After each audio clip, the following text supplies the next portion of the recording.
This video is brought to you by Everspace 2, a fast-paced single-player space shooter where vicious encounters and brutal challenges stand between you and that next epic loot drop. Available now on PC, PlayStation 5, Xbox Series X and S, and the Nintendo Switch 2.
I had myself muted. Was my timing good? Did I get it right at the end of that? And then we show up here in perfect time? Maybe? Hey everybody, welcome to RPG Help Desk. Now that you can hear me. Good timing? Thank you. Thank you. Thank you. I tried. I wanted it to be as smooth as possible.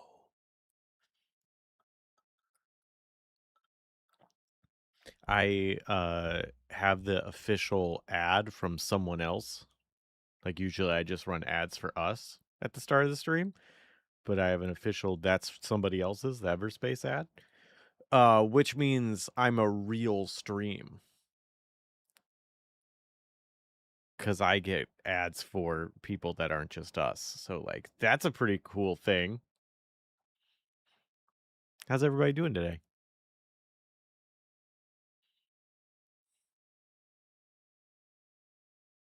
Wizard's never late. You made it as a streamer. I know. That's the benchmark.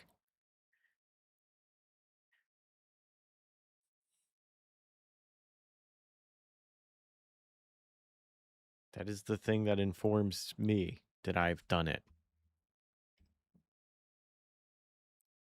As you can see, there is no one here. Wait, I can do this.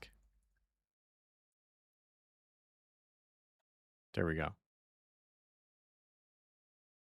Actually, let me make that bigger. Boom. You know what? Let's make it more fun. There we go. Comic Sans is a great font. And if you don't like it, you need more joy in your life. Or you just don't like squiggly fonts, but I love squiggly fonts. Because they're easier to read. Wizard is never late, but what about an artificer?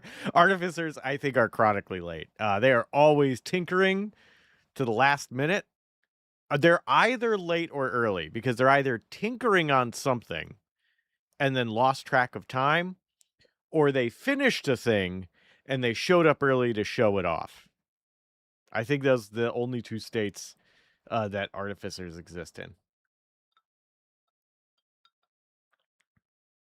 Corvus, you've never made it to one of these. Well, welcome to one of these. Welcome to RPG Help Desk. Do you play tabletop RPGs? I don't, you don't have to, but it's kind of a theme here. Big Billy Borbus says, hi, not a question. I just wanted to share. I'm GMing my first game soon.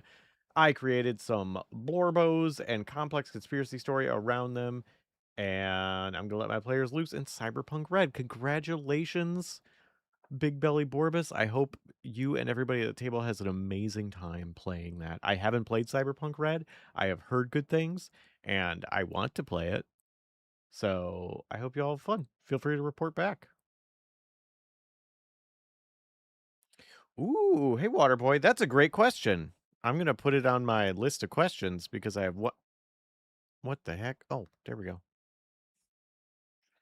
Because I have other questions that I will also get to. Sorry, for some reason my thing went away for a moment. My notepad.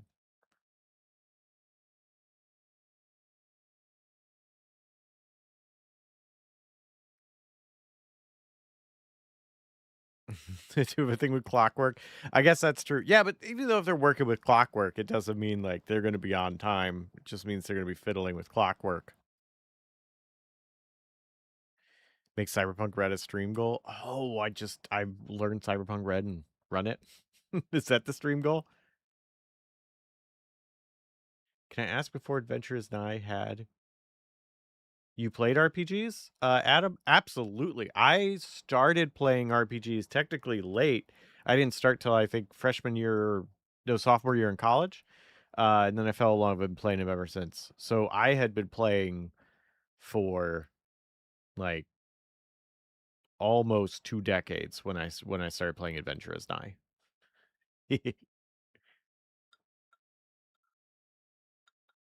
So I've played a bunch of tabletop RPG stuff. It's very fun. Which I think one of the things that worked really well in Adventures Nigh is everybody's different levels of familiarity with it. And I think it worked out pretty well. And continues to work out pretty well. Thanks for asking.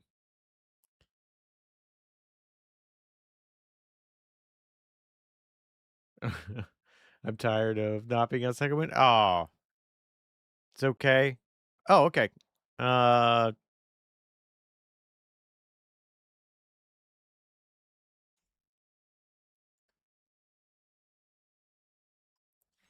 well, I mean, I can't do anything about it right now, but hopefully CJ will have something resolved for you.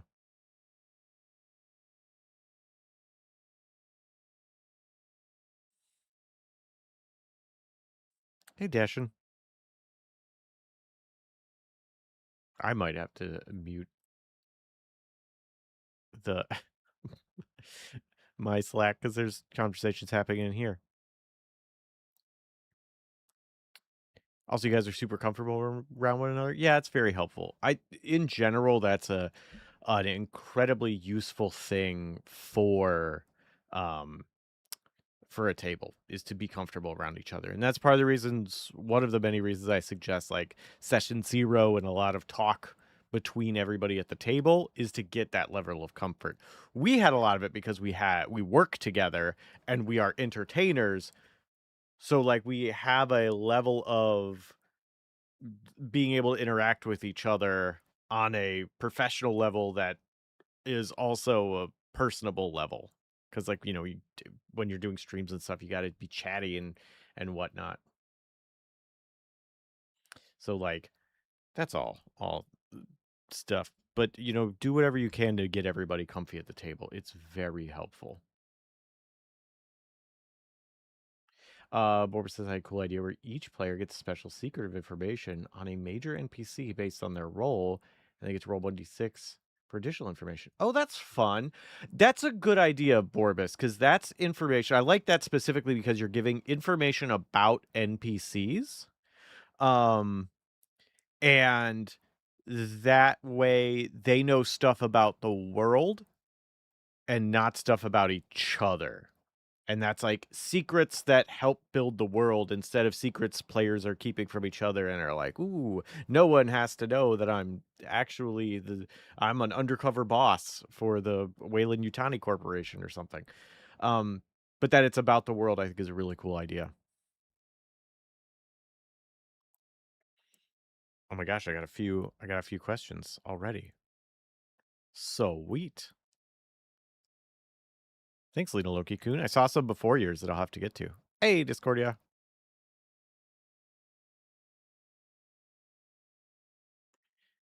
I think this is the first question I had. From Sir Jarn. I don't know what that is. John Arbuckle says since Jesse hosted Guilty Gear, I did Super Smash Sunday. I hosted Guilty Gear with El Cheshire, doing it again this Sunday if you're interested. Since Jesse hosted Guilty Gear, have you done Battle Tournament in Dungeons and Dragons? No. I I've never hosted a battle tournament. I've heard of them. They sound kind of fun. What I have done is a little PvP in specifically Pathfinder, first one, which is, you know, 90% Dungeons and Dragons.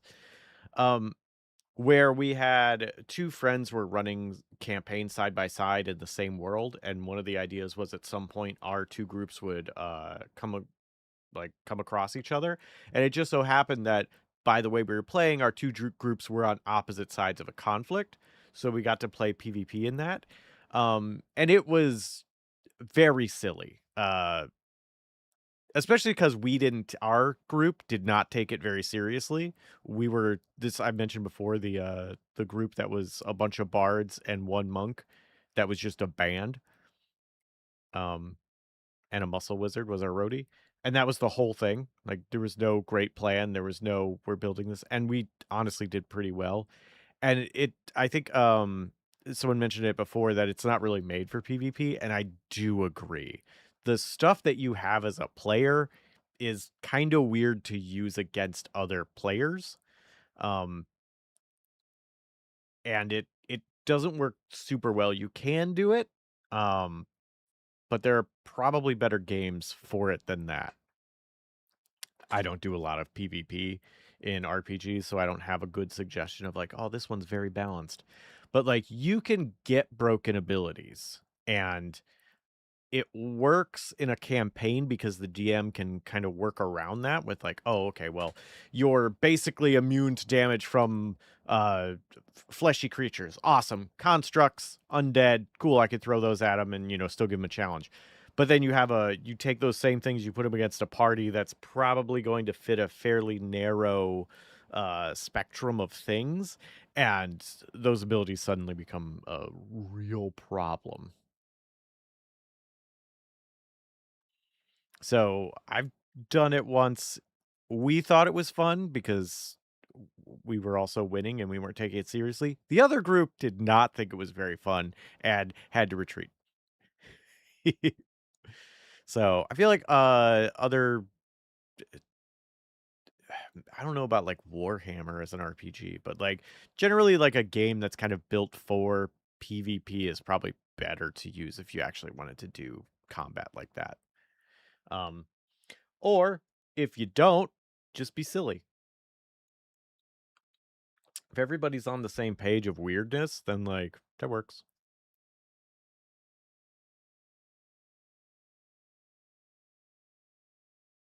Do do. Mm, okay, hang on. All right, another question. Uh, Waterboy said, question: how would you like a TTRPG rule set to handle temporary status effects? Ooh.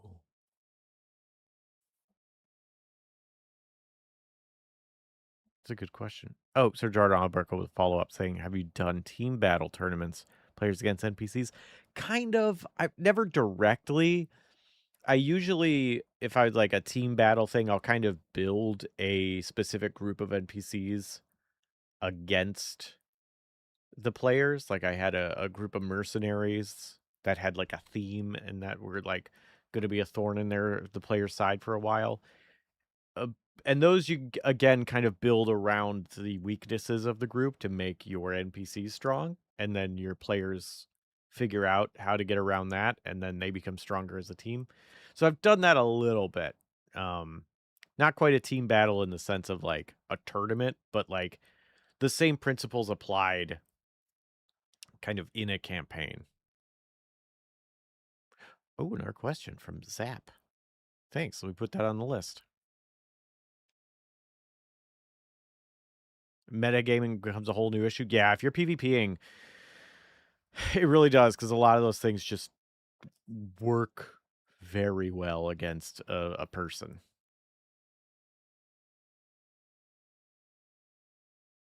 like another actual player.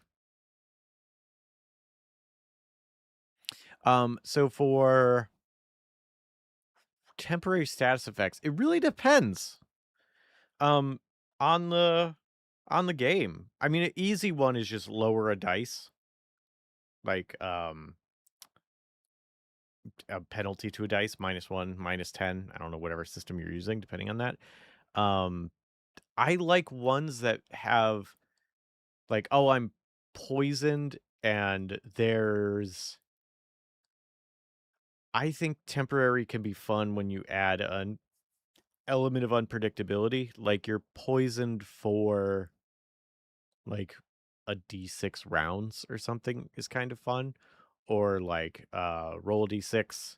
If you roll a 6, you're no longer poisoned. Every time you don't roll a 6, you like add +1 to your roll. So like you can't do more than 6 turns with that status ailment.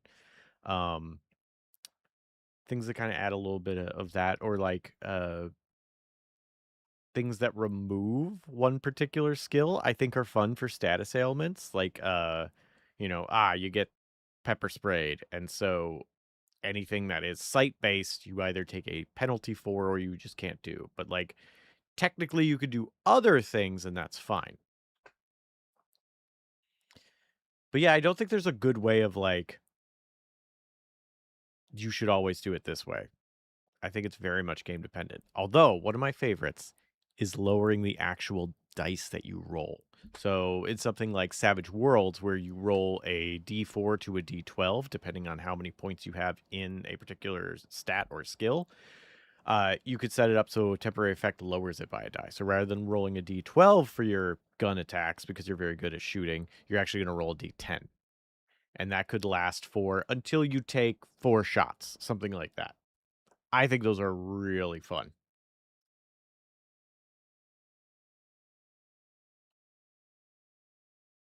But I feel like, I don't know, just some level of like weirdness or unpredictability for uh temporary status effects. For bigger ones that last longer, and I mean temporary like within some rounds. If they're lasting longer than that, I don't like unpredictability as much, because you want. It's like, oh, I'm going to take a whether it lasts a long time or it's just a big effect. Like, I don't know, you can't use your eyeballs. That could be rough when it's like, that's going to last a D6 weeks. And it's like, that's a lot of in-game time. Um, unless you're playing a game where it's like, oh, well, remove malady is a very simple thing that you can get. So this is kind of a temporary inconvenience. It very much depends on the game you're playing. Does that make sense? Man, my brain was firing off in so many directions, and I tried to wrangle it in a few ways. Unsure if I succeeded in that. Waterboy, yes, you can ask multiple questions. I will add yours to the list as we continue down it. Thanks. Oh, Evan, thanks. I will jot yours down as well. I copy them and put them on a little document because as chat goes, I sometimes lose them. So like, oh, did I get Corvos? Yes, I did. Okay, good. All right, let me catch up on chat.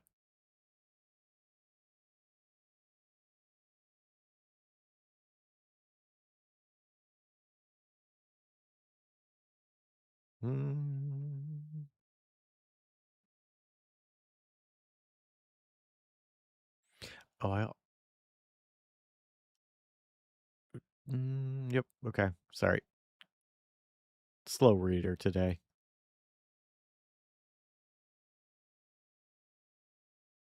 So like going to jail Monopoly or having 60 Snake Eyes get you out. Speakeasy, yeah, kind of like going to jail Monopoly, but I feel like for temporary stuff, I think that there should be something to depending on how detrimental it is, to get you out of it.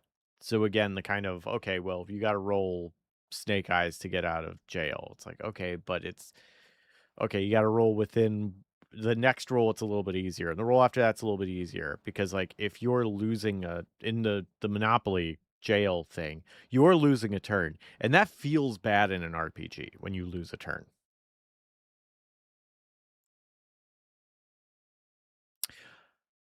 So always have, I like to be able to kind of get someone out of it. Or like maybe you lessen the effect over time. A Talk Talk Walk Talk says bonus / malice dice feel cooler than status values. That's a really good one that I didn't mention. Thank you for saying so. I also love malice die, where rather than just like disadvantage, where it's like the lower of the two, kind of use it like bardic inspiration, but it's desperation. I don't know what the opposite is. You have a D8 and you subtract that roll. Like if you're doing a normal D20 system, they give you bardic inspiration and bardic depressive episode. Yeah, exactly. Contagious depressive episode because someone else is getting it.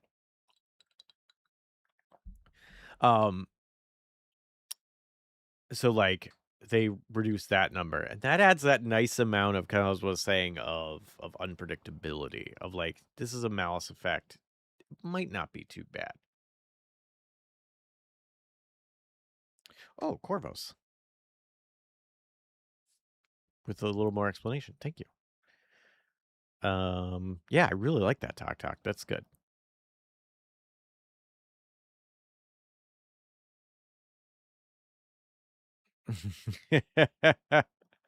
Lena Loki-kun. Oh, it seems like when they only provide dice, like how to go and find and dismantle the snake to escape jail. Brilliant. Yeah, there's all. Oh, it's Water the Boy? Oh. Let me tell you how dyslexia works. That's the Water Boy. But it's actually Water the Boy. Thanks. But yeah, so to answer that question is game dependent, but have fun with it. I feel like just something with a bit of flow to it is more fun. Incoming? Oh my gosh. Incoming from Dork Tales. That's what Discordia meant. Well, hey, Dork Tales, how's it going? Is that Kelly? And 24 or 23 or 25 other people? I'm not sure if the host counts as one of the main numbers of that. Hey, everybody. I like the outfit. Thank you. I think t-shirt cutting is very fun, and this is one of my more successful ones. Other than just cutting sleeves off. My niece and I talk about t-shirt cutting, and I have like a whole stack of t-shirts. Like, I gotta try some new patterns on. This was one that I really enjoyed. It also has some cuts on the back. I don't know how far I have to turn to show them. Maybe you saw them. Maybe you didn't. Down with the sleeves. Yeah, who needs sleeves? Unless it's cold shoulder, in which case, always cold shoulder. Yeah, that's DIY. I do like sewing and stuff. I really enjoy fashion it up.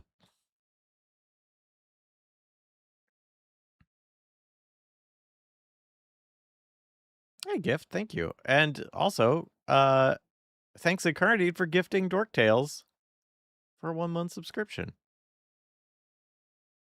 I'm doing well today. I just had a bunch of new people. Jesse's a clothing artificer? Yeah, what is a seamster if not a clothing artificer?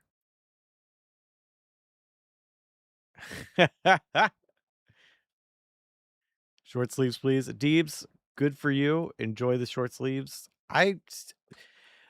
If I could never wear, I feel like I like cold shoulder, I like no sleeves, and I like long sleeves. I feel like t-shirt sleeve always feels like it hits a weird spot.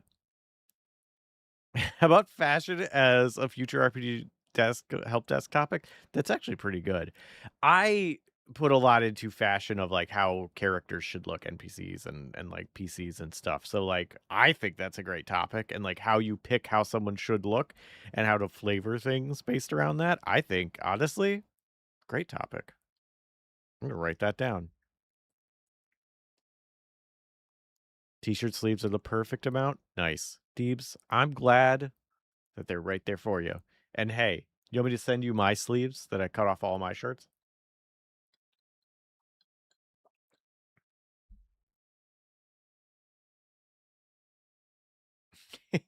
Adam, I had to allow that comment because you said massive pythons, and YouTube was like, no. And I had to accept it. I do not know what I'd do with a bunch of sleeves. I guess sew them onto a shirt that was sleeveless is what you could do. Is thick pythons better? YouTube might have less of an issue with thick pythons. Twitch apparently having no problem with it. Oops, all sleeve shirt incoming. Yeah, just stitch all of the sleeve ends together into a shirt. If you sew them vertically, you could just start a tube top. Rolled sleeves is good because then you have the long sleeves, but then you can roll them up and you kind of do like a cool like 3/4, half, mid. Like you got some option there. And then if it gets cold, right. You have an RPG question? Good news, you came to the right spot. We don't always talk about fashion. I actually have several RPG questions. We got sidetracked. I don't have a guest to keep me on task today, so it's just unhinged. But yes, feel free to ask your question.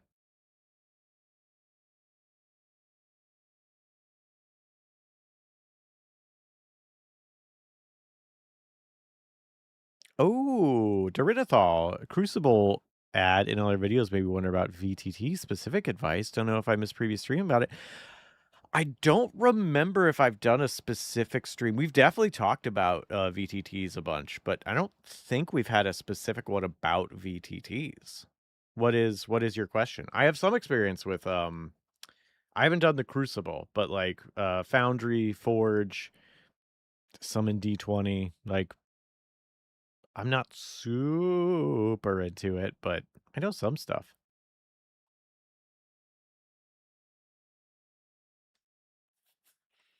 Um Robert Tables? Robert Tables. See, this is our dyslexia thing. I keep reading that as Rotters. That's not what it says. But if you rearrange some of the letters, it can sort of say that. It says some people think that linear games are lazy and that sandbox is better, but sometimes players are gaming after long days at work and might not have the mental bandwidth for a sandbox. What are your thoughts on this? I fully agree that sandboxes aren't for everybody. Bobby Tables. Yeah, it's very much about what the table wants. I personally don't like sandboxes as much. I like a story with a narrative, and I kind of want to know where I'm going. And I like a decent amount of guidance. Doesn't have to be fully railroaded. Some players really need guidance and will flounder without it, as if they're after a long day at work, they're not used to open environments, they want to experience a story, like a specific story, all reasons to have a more guided game. So I think having a guided game is great. I think open world sandboxiness can be cool, but I think just like in video games, just because it's an open world sandbox doesn't mean it's going to be fun or that it's filled with anything worth looking at. In order for that to be fun, it has to be filled with cool interactive things. And filling an entire sandbox world is a lot of work. And also, you don't know where your players are going to go or what they're going to do. So you got to do some like modular building of like being able to, oh, they went here. Okay, well, this thing that I planned over here, I can kind of shuffle it this way and flavor it a little different.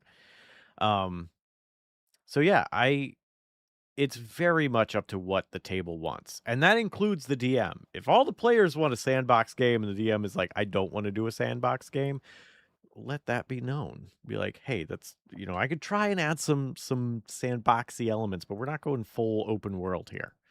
Uh, communication, communication, communication. Talk to people. What do they want? Do they want the sandbox? Do they want a more kinda closed loop, intimate story? Because yeah, I think both can be great and both can be awful if you're playing with the group and that's not what you want to be doing.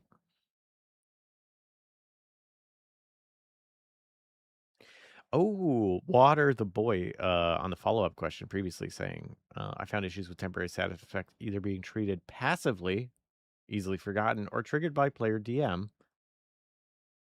If the instigator tracks, to be interrupted. Oh, okay. So, yeah, if they're having trouble remembering, having a physical thing like a paperclip on the character sheet or something, that could be very helpful. I'll do ones where it's like you have a card with the status effect or whatever it is on it, and you can put it in front of the player. And like it's right there, it's big. You can put it on your character sheet so you don't be as easily to look over it. That's a good way to try and fix that. Also, if status effects trigger at the start of a turn, as a DM, you can have that as a little reminder on your initiative tracker. That's like, oh, you have to do this. Roll 1d1000 for poison damage. It's really bad poison. Ooh, Sanny, good question. I will add that to the list. I'm gonna try and get these in order. I went off and got Robert Tables this question.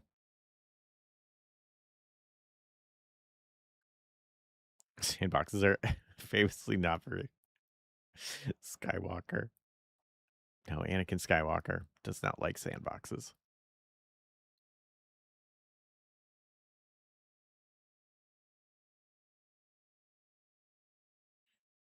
I think maybe in between would be better for that situation, like a tree of a couple of start sessions, branches planning out, but not a whole sandbox. Yeah, gift of Gabby. I agree. I think that works really well. Again, very table dependent because some people might want the whole thing or flounder without it. So, but I personally think a bit of both is the best. And I think if you have people, especially at a table where some people want a little more of one and some people want a little more of the other, that middle ground is a really nice spot. And if one side, it lets you as a player kind of get introduced to the other side, where someone that's not as used to sandbox, when they just kind of have a, oh, that option's always there. Okay, well, I'll be adventurous. I'll go for it this time and like get a reward from that. Or sandboxy players like sticking to a particular thing for a while and getting a reward from that, story, in-game items, having fun with friends, be like, "Oh wow, okay. All right, so the railroad isn't always bad." Yeah, I think it's really good.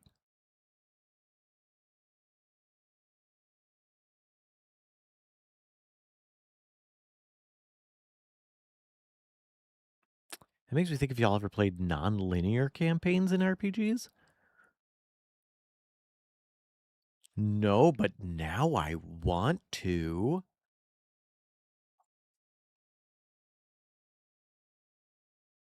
You could have a campaign where you are like jumping between points in your character's adventure and you can't change future events when you go to the past, but you could do things that would inform you of what you would have known at that point.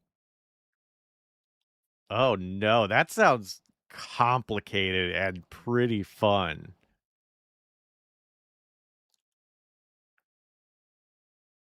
Ooh. First session is fighting the BBG, and and then going back to see how you got there. Yeah, that would be neat. CJ Brooks, just some questions is all you missed. I think we did like 2 or 3. Yeah, nonlinear game sounds pretty fun.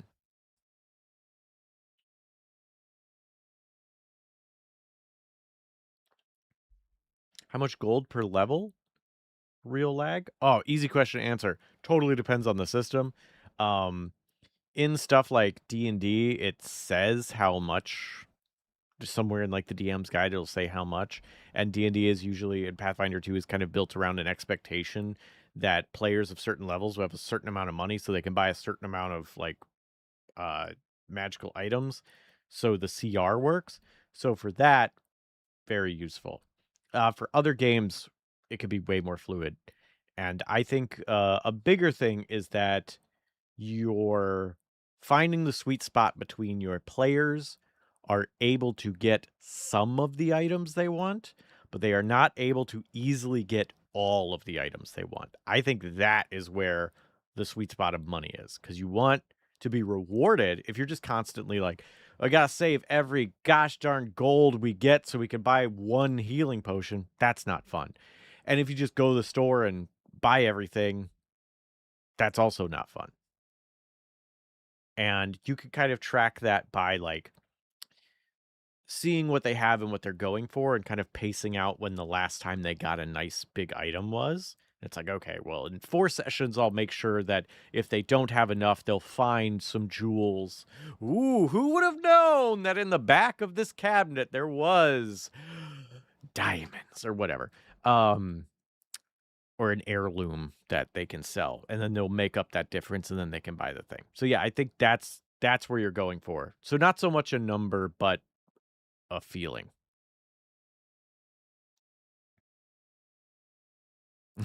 Nonlinear campaigns. Tired nonlinear campaigns. Weird non-Euclidean campaigns. Pretty fun. True, it also depends on the setting. Where like if you're in a, a post-apocalyptic wasteland, like any money should be a big deal. Versus like, oh, we just we have magic items everywhere. Yeah, like an Eberron. Totally different. So yeah, that's my suggestion on that.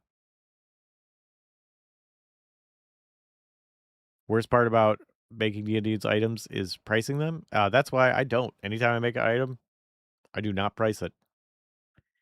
If it's, I generally make items that characters want, and if for some reason they don't want it anymore, I can kind of gauge on how useful it was to them to retroactively give it a sale price.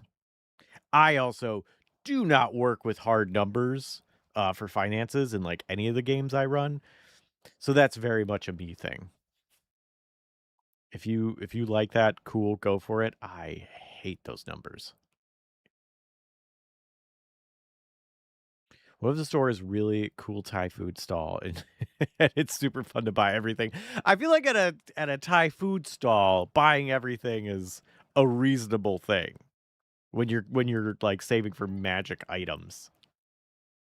You could buy all one of everything at a food stall.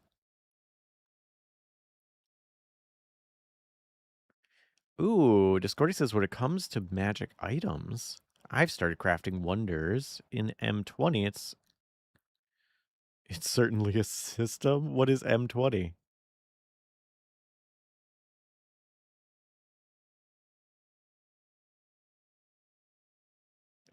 DM, this is a valuable resource. Players never use it. DM, no. Player, hoard it like a dragon. Loud and clear. Yeah. That's why I do like where things like inventory space can come in handy, because you can't just carry everything. Or things like cipher system where you can only have so many ciphers on you at once. So you're incentivized to use them, because otherwise you can't hoard them. I feel like things like that are very useful. Or having expiration dates on your potions. That's helpful too. Deep says not time fuckery, but something that made me think of is campaign starting with the BBEG winning. Not a unique or radical starting point for a story, but one I've never done in a TTRPG, always trying to stop their evil plans, not making them taking them down after the fact. That is fun. I've played like one game like that, and I did have fun with it, where like your players are starting after the villains have won. And it's like, what do you do in this world that they are shaping?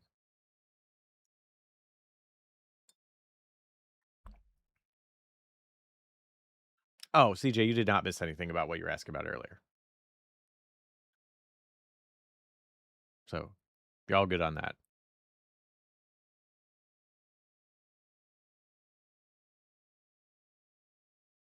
How good have I been at reading the room with Jack during Adventures Live? Mixed. Sometimes I feel like I read it well, and other times I feel like I just bungle it. So pretty average for me.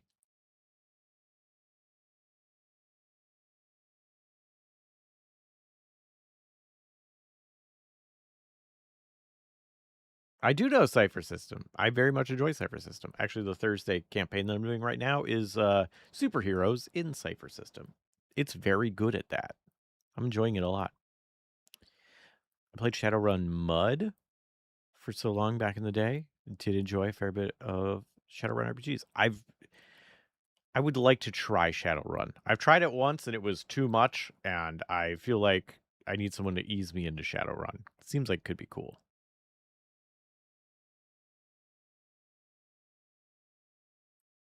All right, so if that answered your question, let me know. If it didn't, let me know and I'll ask again. Or I'll try and answer it again. Corvo mentioned question, how do you make the final boss slash climax properly satisfying? I've been running a homebrew campaign for a year and a half and wanted to end on a high note. And then clarification for some context. The BBEG is a necromancer turned avatar of chaos. Oh, of a chaos god seeking to literally turn life itself into undeath. And ideally, I'd want to the fight to match those stakes.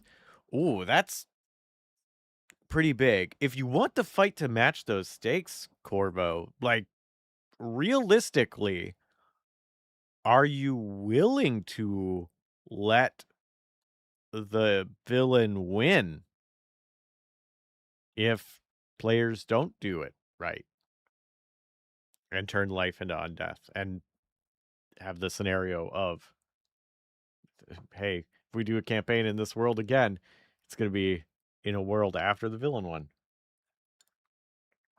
Because matching stakes, one of the things with matching stakes is hard is that you have world altering stakes, and that if you don't follow through on that, it can feel shallow. Like, I mean, yeah, that sounds big. It's like watching uh, a movie and being like, yeah, okay, the world will explode if the heroes don't stop the villain, but like, you know, this is movie 3 of a 6-movie franchise. I know it's not gonna happen. Or like, this is an established IP. They're not gonna blow up the world of uh My Little Pony or Hello Kitty or Transformers or whatever. So one thing is, are you willing to do that? Um, and if not, can you make the stakes a little smaller? Like, oh, we'll turn unlife into death or turn life into unlife in like a 500-mile radius, and then all of that, and it'll be its own little anti-life magic zone, and it'll start its own society and stuff. It's like that could happen, and that might be um an like an actual way to change the world in an interesting way if they lose. So yeah, are you willing to do that? I think the other thing, I don't even know if you're still here. Uh Another thing is like big stakes. This is another problem I have with like especially modern movies. Of big stakes mean nothing without personal stakes. So the world's gonna end doesn't have the same weight as uh my best friend is in danger. So th- personal stakes for each of the characters need to be tied into what will happen if they fail. A direct thing, not just a nebulous, everyone you know will die. That's too big for our tiny human brains to wrap around. You need to know that Jeb, your favorite NPC, will never fulfill his dream of asking his significant other to marry him, and that's all he's wanted. Like, oh no, but for Jeb, we got to do it for Jeb. Like, that's the kind of thing that I feel like you need to have to make stakes matter.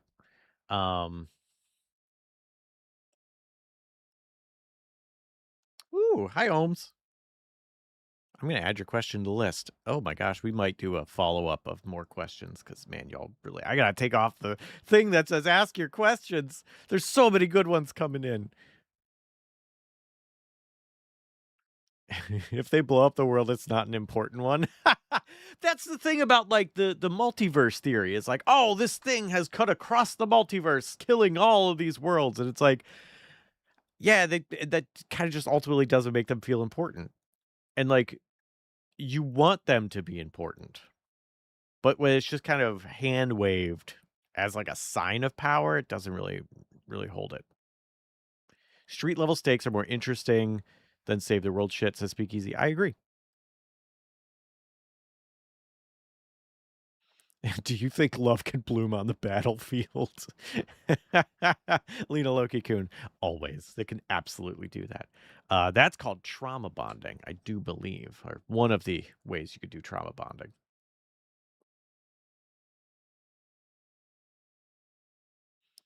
Are you guys considering making a TTRPG review show?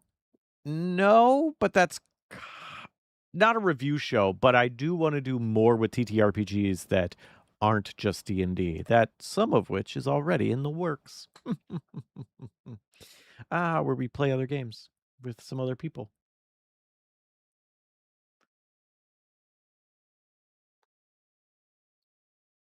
Corvus says Corvus, it says absolutely willing. Oh, okay. I already have a PC that joined late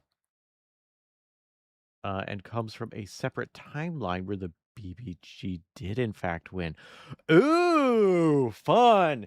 That player could have some knowledge of what happens to beloved NPCs or the players' characters themselves. That would be hopefully very good for raising stakes. So I think that specifically is good. I will also say I think another good way of raising stakes is that it is not pass fail. It is not either we stop him and the world stays exactly as it is, or we fail and the whole world turns to thing. Have stages of success for your villain and stages of failure for your players. That, okay, so the necro beam is spreading out and it reaches 500 miles before it stops. Okay, well, it wiped out everything in that range, and kind of what I was saying earlier with, oh, okay, well, now this part of the world has an anti-life thing on it, but it's only X big. Things like that, where it's like, how take the plan of your villain and don't just go, it's charging, it's fired, it's over. What are all the stages between the plan starting and the plan finishing where they want it to finish? What are all the things that could go wrong or differently between those 2 points? Map those out, and then as they're fighting them, you're able to kind of gauge like how far you can take it on that scale, whether it goes all the way or it only goes to the first tick before they win. Absolutely have things like that set up.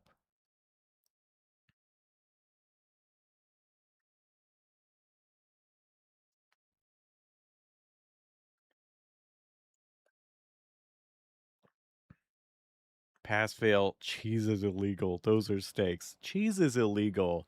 That is a world where the villain won to me. I don't think I could live without dairy. Like if I had to become a vegetarian, I could do it. I don't think I could become a vegan. Dairy is so good.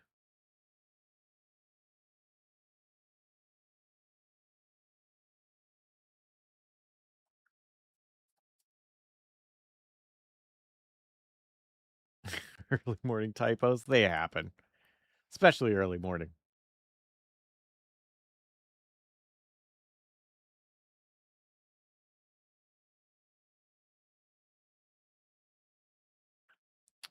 Whoop. Sorry, I keep having a pop-up show up above my YouTube chat covering the actual messages. I'm aware my story is kind of cliche, but for my first real homebrew campaign, I wanted something simple. Cliché's not a problem. Like, find someone, fall in love, spend life with them. Ugh, cliche. Okay. But also a really nice thing to have happen. Like, what matters isn't that it's a completely original idea, it's that you are invested in what is happening. That's a big way to take something that is expected or a cliche and make you care about it. So I would say, especially in this case, don't worry about the cliche. Worry about why the thing that is happening matters.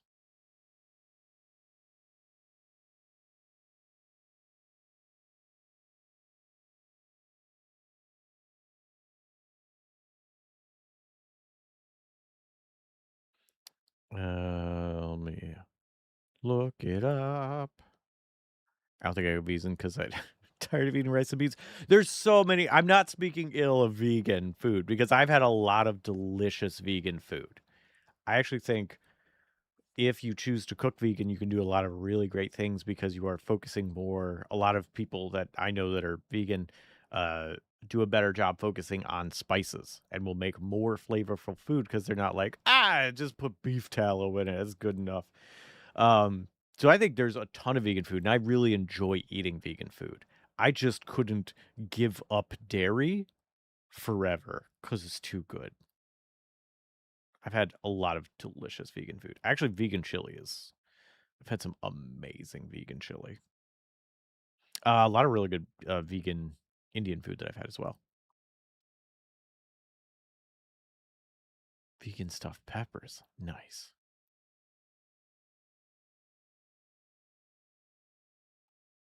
And now we're talking about food. I shouldn't have mentioned.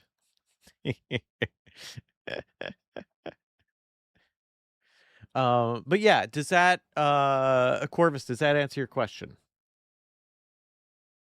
on how to make the BBEG fight impactful and meaningful? Do you need more? Do you have a follow-up question? It's a really good question. And like it's a thing that every single person in here that has run games uh has asked themselves and thought about. It does? Awesome. So glad. Please tell me how it goes. There's also a matter of I'll add this real fast too of expectation and hype is going to be high. A year and a half campaign, like it's gonna build up a lot. Also, uh, after the fight, regardless of win or lose, have stuff set up for like uh cooldown time, your aftercare, your resolution of like what do the characters do after this battle?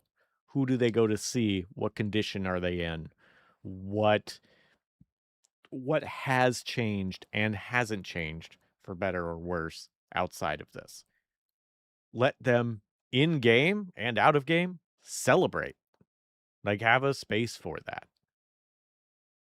I think just being like, wow, we defeated the villain. All right. All right, let's think about our next characters. That will absolutely crash the enjoyment of the actual thing. You want that like resolution. So don't forget about what happens after the battle and plan that out and let players play it and play it with them. Do you track food? No. My idea of tracking food is a little looser than tracking money, which is I will only tell you that you need to start paying attention to it when you are in a situation where you cannot readily get it. So it's like, oh, okay, players are in a dungeon and you know food is the ticking clock that is going to keep it tense on how long that can actually be down there. Then food tracking becomes an issue. And like, a mouse got into your food and you have one less supply of rations. Is someone going to stay up and keep watch for these mice? Okay, that's got its own side effect. You going to risk it? Or you going to, like, what are you going to do to try and save it? That can, introduce cool things. But like, that's only for when it's going to happen. As a person who runs games, I ask myself, why? Yeah, pretty much.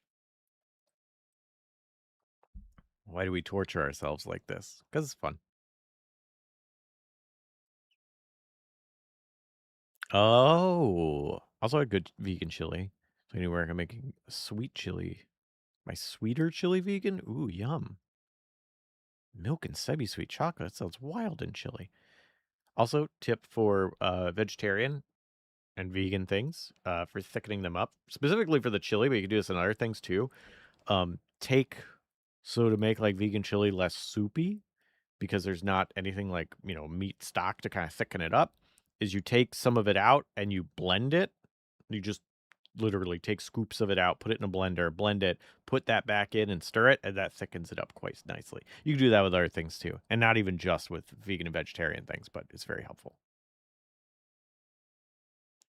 As a crazy DM experience I had after 6 years, a total party kill of level 9 characters after like a year of playing. That was wild. Oh my gosh, that is.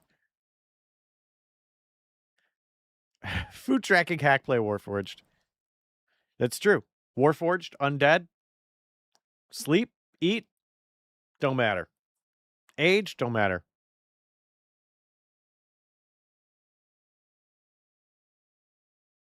Yeah, I agree with you, Deeps. If it's mechanically relevant, you got to track food. If not, I ain't keeping track of that. I think it's similarly with ammo, unless the game's designed around like a horror game or like a Deadland style thing where it's like, oh, a 6-shooter matters because it has 6 shots. Like you need to be aware of that. Most of the time in like a superhero game or like something where it's like you have a bow, all right, you got ammo. Again, unless you're in a situation. I really like the ammo die system. I think that's fun because it still gives you the tension of running out of ammo. Corvus, it's funny you say that, Jesse, because I planned on having an epilogue. I mean, nice send off of the characters, whether they win or lose, plan on continuing the world with consequences. Yeah, absolutely. Good. I'm really glad. Have that be, and I would say definitely have it be an interactive thing. Don't just be like, and here's what you did after the battle. Like, the battle's over, players choose where they go, you have those interactions.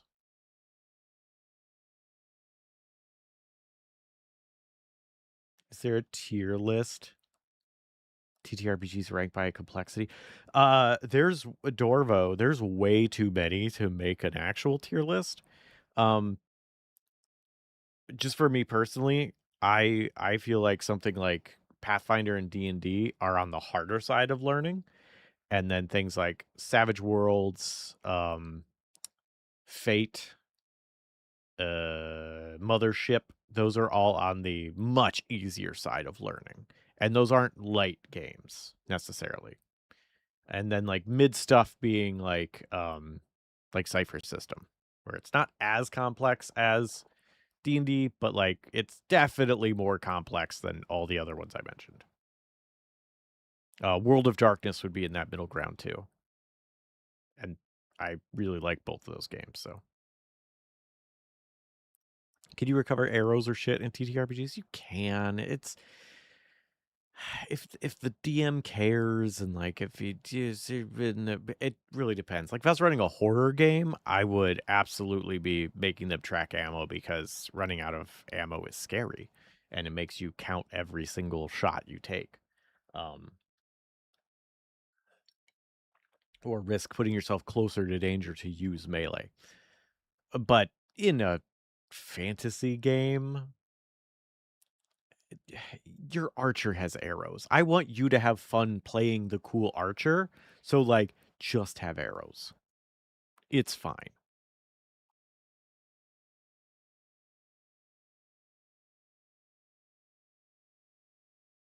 especially since a lot of those games are built around like archery isn't better. It's something like Pathfinder. It's like archery isn't objectively better than melee just because you have limited resources. So to penalize the ranged person doesn't feel good because then it's like, well, what are they going to do?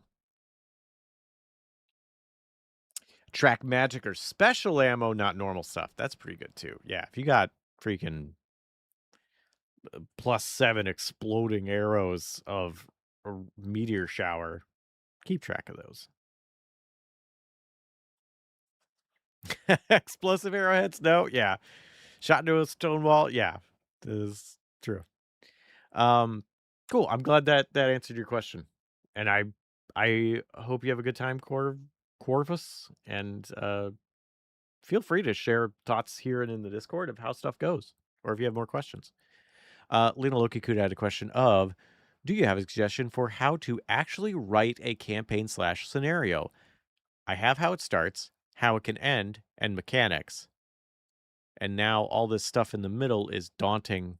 Lol. Yeah, it can be. Middle's generally hard to do. The middle, I think, needs to be more modular, even more so than the beginning and end. Where you have the unexpected things that players are going to do. And you need to be able to account for that and kind of move around, and also pacing where the campaign isn't, or this story arc isn't quite hitting like you want it to. And so you kind of want to wrap it up a little earlier than you were expected. Or the players are getting very sidetracked, and what was supposed to be a couple of weeks has turned into like a couple of months because they've made so little progress on your actual story and keep doing all these sidetracky things, which the sidetracky things can be great. And you could be feeding some of that information that you had, or events that you had planned, and be like, oh, well, they're going over here. Okay, I had this planned for further down the line, but this is a good scenario for them to get into. So modular, whoop, move it over there. And that's what they're going to experience now. So having stuff like that's really important. Writing it down is very much what works best for you. I work best in a bullet point, beginning and bunch of bullet points. If certain things are connected, I'll draw lines between them to be like, this is important to this. And then when players reach one of those, I go, all right, next session, they're going to be doing this. New page. How's this going to work? How's it going to connect to this? Okay. I can, oh, okay. They find a sewer. Oh, good. I wanted to use an alligator fight. So I'll have a sewer gator, classic 90s. And then cramped spaces. I've got some great ideas for cramped spaces. So now I'm going to take those two things and do an alligator sewer fight in a cramped space. So excited for this. Awesome. That's what's going to happen here. Okay. So that's the next session. After that, I can have them, they can find a surface, and that will take them to the dwarven nightclub where a heavy metal band is playing, or they can go out this other way, and that will take them to the Gardens of Tranquility, where anybody who makes a noise gets shot in the face, and that's a whole section where they have to try and communicate without talking. Cool. Okay. And I had both of those on my big list, so now I know where I might go next. That's how I would do it. That's how my brain work is. Bunch of outlines, and then I dive into them specifically. There is no correct way. The only correct way is the way that works best for you and your table. So do it that way. But if you want a suggestion of how I would do it, that is how I would do it, of filling in that middle space. Does that answer your question? Adro mentioning, thank you for like most TTRPGs set in fancy medieval times. Do you have examples of other settings? Yeah. Well, I mean, for other settings like that, really good for like Universal systems, Cypher System, Savage Worlds. they have campaign settings of like Weird West, superheroes, uh, space operas, whatever. But the base systems themselves are neutral in that, and that you can use them pretty much wherever. So all of those that I mentioned are really good. So Mothership horror sci-fi is really good. Cairn is a really good kind of horror-y system. Uh, I don't think it has to be sci-fi, but everything I played it has been. Other settings, the Necessary Evil for Savage Worlds is a really good superhero setting. The Claim the Skies for Cypher System is a good superhero setting. New Minera is a cool future sci-fi setting, very like She-Ra kind of thing. Um, Mutants and Masterminds, a superhero, and is neat. Oh my gosh. Oh, World of Darkness, great urban fantasy. Your vampires, your werewolves, your mages, your changelings, all working within the same world. Really cool. Um, yeah, post-apocalyptic She-Ra is kind of a thing. Is Numenera. Not quite post-apocalyptic, but just weird. God, there's other settings. Savage Worlds, the Deadlands setting is a Weird West setting. That's really fun. Did I hear Changeling? I knew if I said Changeling, uh, Discordia would come up. I've heard really good things about Stars Without Numbers as sci-fi. I haven't played it. Same with Orbital Blues. I've heard is pretty cool, which is a very much inspired by Cowboy Bebop as a sci-fi setting. Um, I also have heard the Cowboy Bebop RPG is pretty cool. There are more, but I'm blanking. So, ooh,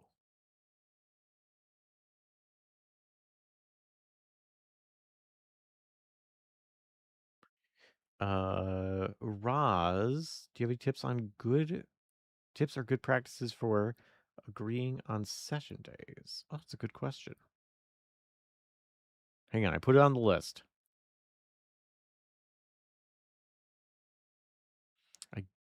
I will try to get to it.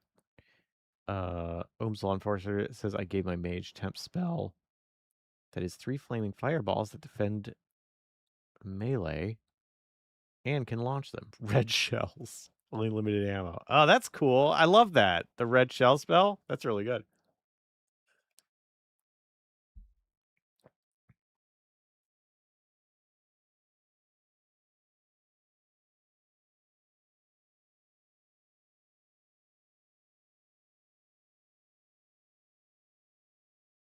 What's my favorite alternate setting? Define alternate. Like just not alternate as in not medieval magical fantasy.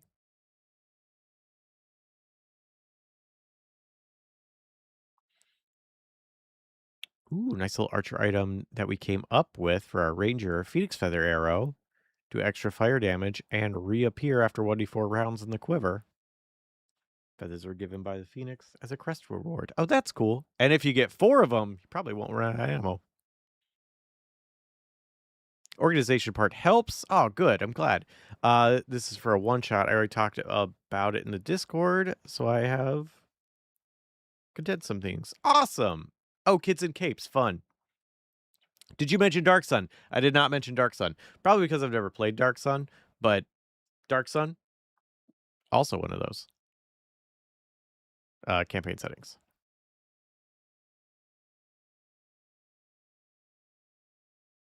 I made it. Hey, Marathi. I'm booking PAX Unplugged now. I'm waiting for PAX Unplugged to open their press badges and their panel submissions because I do want to submit for RPG Help Desk Live there. So here's to hoping that I can do this there for a cool panel. Every time I've done it as a panel, it's been super fun. Coolest people show up.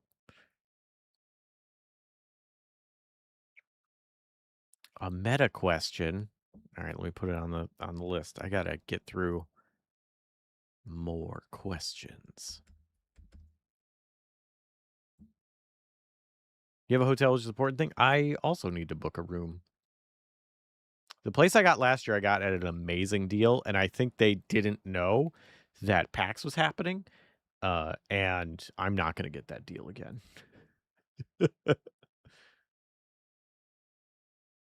0 Hour zombie tactical survival horror RPG. That sounds amazing. I want to play that. Yes, alternative fantasy. Alternative fantasy is probably horror. Might be my favorite, followed by sci-fi, depending on my mood. I like both. What's my favorite oddball setting? A- any setting where you just turn the weird up. Like I played a superhero campaign where we were all like street level heroes, where it's like if somebody shoots you with a gun, you're in trouble. However, you do have some sort of superpower, it's just not a good one. So like that was really fun to just be like doing weird stuff. Um I mean, I love fantasy games where you could just use magic to be bizarre. Um yeah, weird like that is my favorite. I don't need a specific flavor of weird. I just want to be as unhinged as possible. The more puns I can fit per sentence, the better.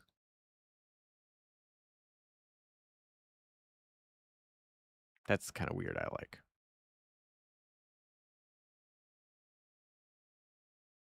San Diego Comic-Con hotels are booked a year in advance, which is a nightmare. I don't think I could go to CDCC unless someone took care of all of that.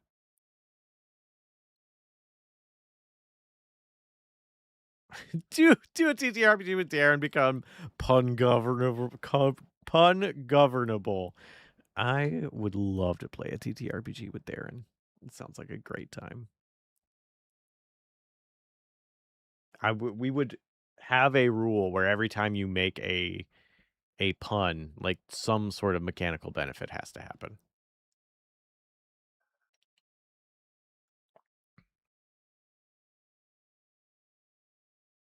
Airbnb. Well, the thing is that the Airbnbs around that area around that time, they also know PAX is happening, and they also raise their prices to an insane amount.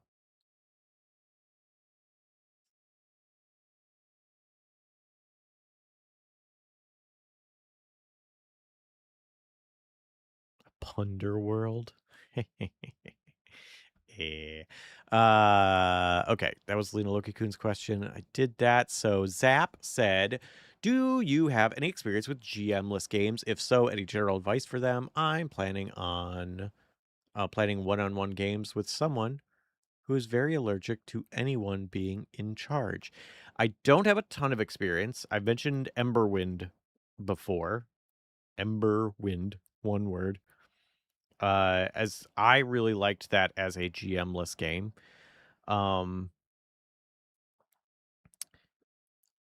Things like I'm not a huge fan of Fiasco because it's like very prompt based, but that's another one that's GM-less.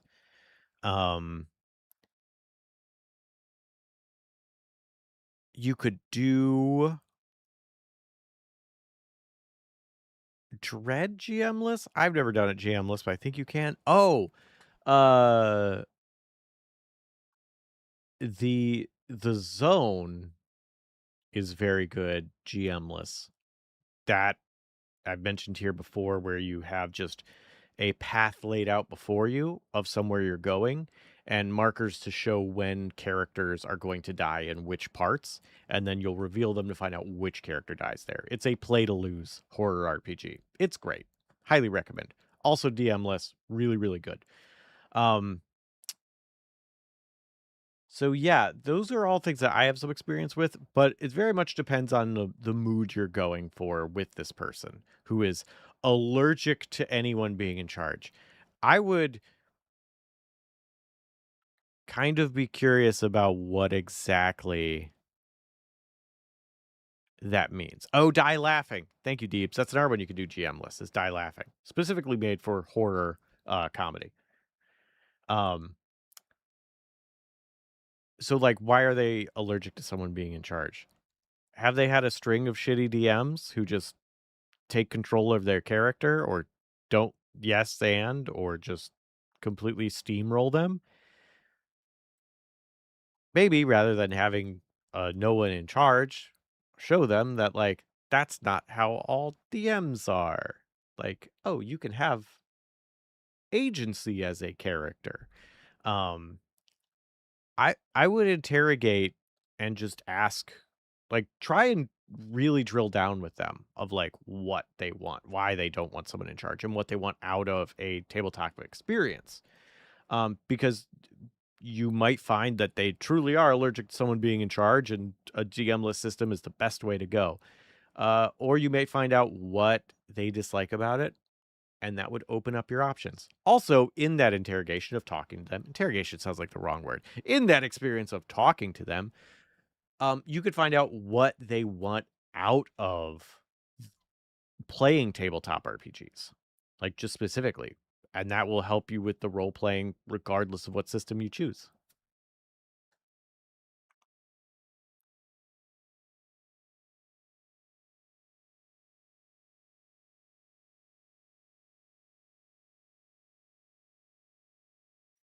Actually, someone who has never played RPGs wants to be on completely even footing.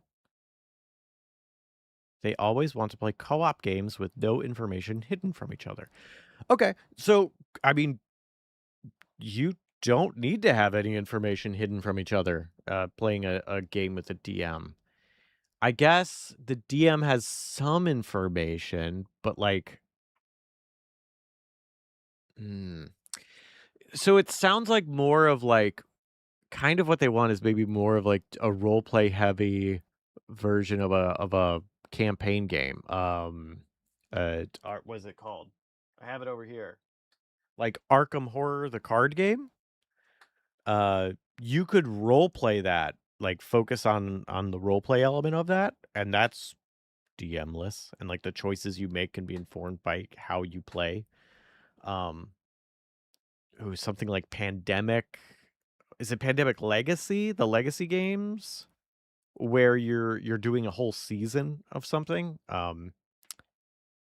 Doing that a little bit. Yeah, Legacy. Uh, Gloomhaven, Merit D. I have not played Gloomhaven, but yeah, I think that's one of those. Um, where you can lean into the roleplay aspects, but then the mechanics are aware of everybody, and when a card flips and it says something wild, it's a surprise to everybody. Um, so one of those might be an option as well, for GM-less RPGs, is just play one of those board games, but focus hard on role playing it. Like I know people that role play when they do um Red Dragon Inn, where it's like, oh, I picked this character, I have to role play like them. Like, oh, here's the card they would play. Like, just make sure that that's in the forefront. Does that answer your question? Some suggestions of games, some suggestions of RPGs, some suggestions of things. Oh, Mansions and Madness, yeah. Oh, Betrayal: A House on the Hill Legacy. Oh man, sounds fun. I want to play that. I love Betrayal. Ohms, that's a really good question. Doggone it. It's on the list. We're supposed to be playing in a medieval setting, but the first person started talking about pickup truck rolling up, and suddenly our world transformed into a Mephisio setting. That sounds fun.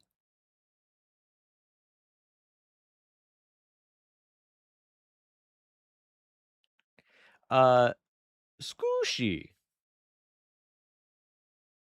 Hey, Scooshy. Thanks for the $5. Says, cool to catch this live. Been wanting to do a proper TTRPG play session. Just need to find an actual crew. LOL. Scheduling is the hardest part of tabletop RPGs. Even more so than learning the rules, which is probably the second hardest part usually. Good luck on finding people. I know you can do it. If it's a little bit of a war of attrition sometimes where you just gotta keep saying, I'm doing this. I'm still looking for people. Are you available? Come show up. Um, but keep it up. I Even if it takes some time, worth doing. I think my YouTube crashed. Well, let me refresh it and see if that helps. Thanks, YouTube. We'll see if that helped.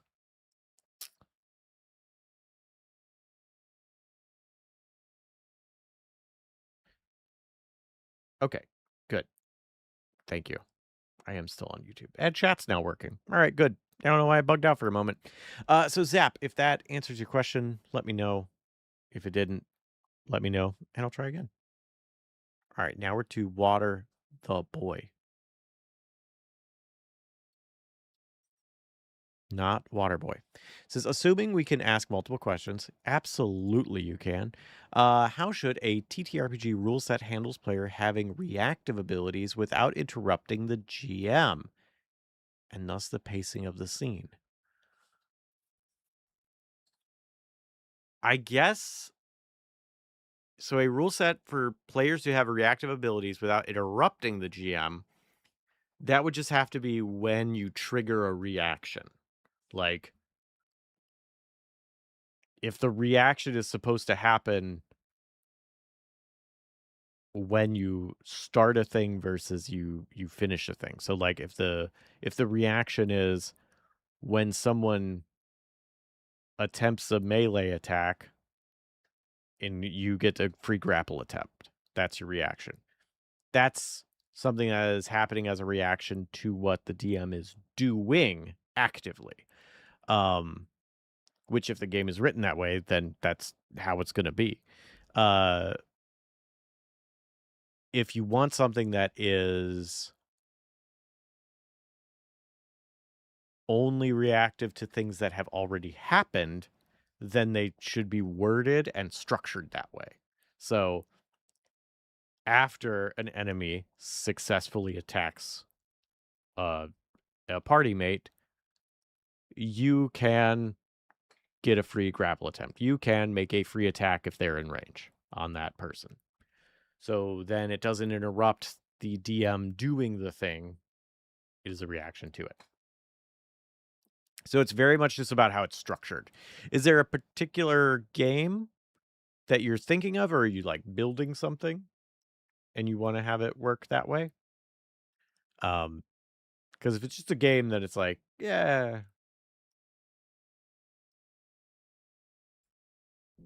if it's a game that you're playing, it's going to be structured where, yeah, it might interrupt the DM, and that's kind of the point of it.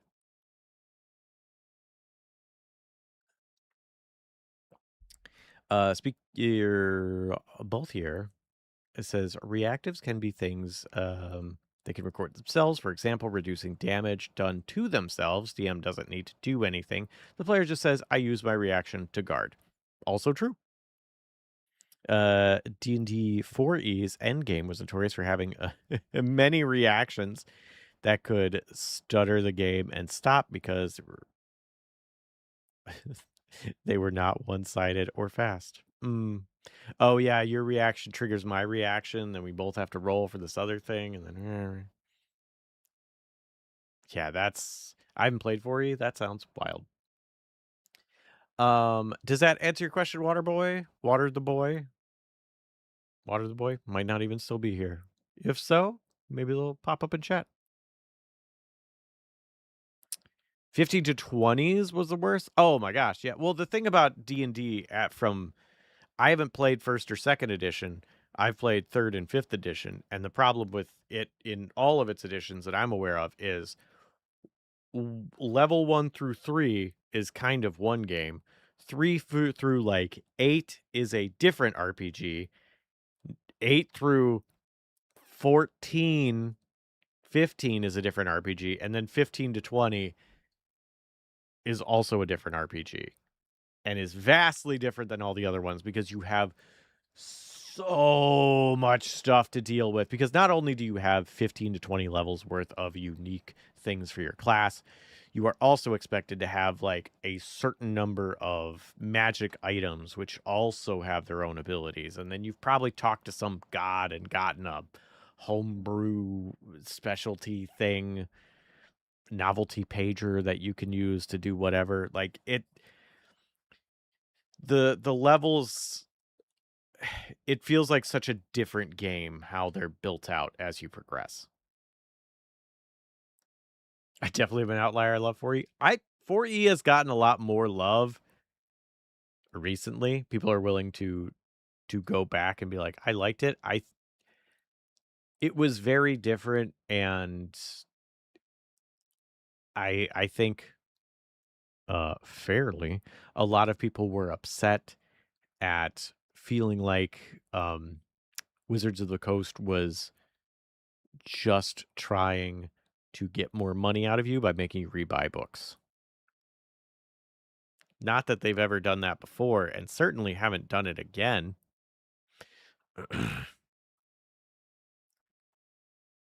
Yeah, so I feel like, and 4E seemed like it did some cool things, and a lot of people didn't like it at the time, and there were people that liked it, and then they were shouted down by the people that didn't like it.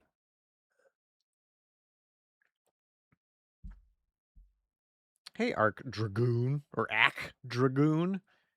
Alaskan here. Oh, shoot, how's Alaska? You're like 8 hours behind me. Also, Alaska, too big. It's twice the size of Texas. What the heck? So big. What's your favorite RPG experience so far? Not just system. Is it cheesy to be like the friends I've made along the way? Is that too cheesy of an answer for what's my favorite RPG experience? New Steam Gold, just get Jesse to Thaco. Oh gosh. Ohms Law Enforcer 2. A it says gotta bounce. Early start. Thanks always, Jesse. You are welcome. Thank you so much. Ohms. Always a pleasure. Enjoy your workday that is now starting in that sweet Australian time.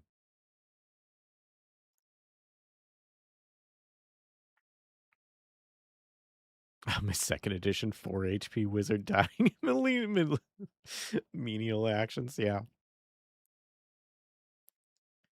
They worked hard for that novelty page of the damned. Yeah, it's true. They, that's why you rewarded them with it.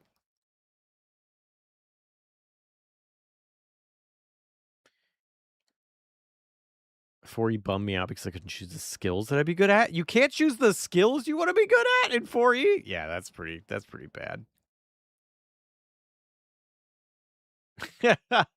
Act Dragoon says yes, but ... Yeah. One of my favorites,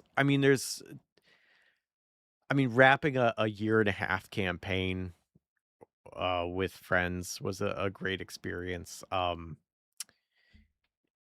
Anytime I've been able to do a thing that makes the jaws collectively drop across the table, of like people are having fun, we're playing a game, and like the whole thing wasn't building up to a moment. There was a bunch of really great stuff there, because I think that is an absolute trap to be like, I have this cool moment that I want everyone to experience, and then you're just trying to like shuffle people along there, and then you get to that moment and then nobody cares because there's not really stakes involved. But to have a game that everybody's enjoying and like doing lots of things, and then to be able to pull off one of those moments where the collective jaws drop. Oh, it's so sweet. It's so good. And like, it could be a good thing of like, oh my gosh, we did it. We pulled it off. We're amazing. It could be a bad thing. Oh my gosh, what a betrayal. I never saw this coming. But that the players are invested because of the environment and how much fun they are having, and also invested because they have been able to do so much with their characters in the world. I think that, aside from the friends along the way, I think it's also part of why I like DMing, is because it's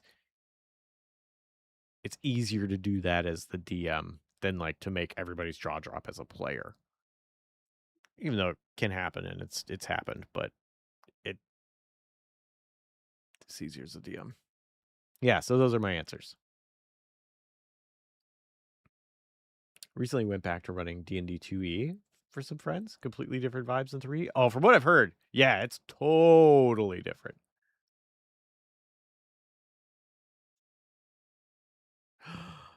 James, I love that question. I'm putting it on the list. But Dwarvo with 50 sec? I don't know what that is. Paying the Grinderbin tax. Not only are they my favorite fun guy, they're also my favorite fun guy. Rip Christopher Walker. Oh, for more crazy stuff. Thank you so much, Drovo G. Cheers to you. I'm glad you enjoyed Grinderbin so much. I really enjoy playing them and people enjoying them. Because I am a creative person, so people enjoying a creative thing that I have done is pretty much my goal in creative things.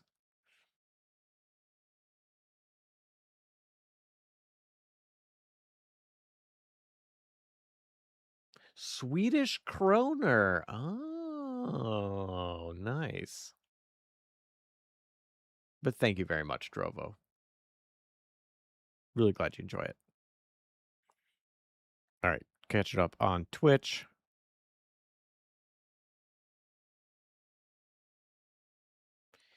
Hasbro CEO started out as a Wizard of the Coast employee. Oh, wild. Yeah, and Wizards is owned by Hasbro, and they are a megacorp.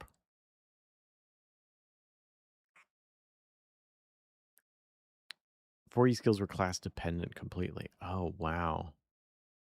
Yeah, that, especially coming from 3rd edition, that's rough because the insane amount of skills is part of one of the things I liked about it.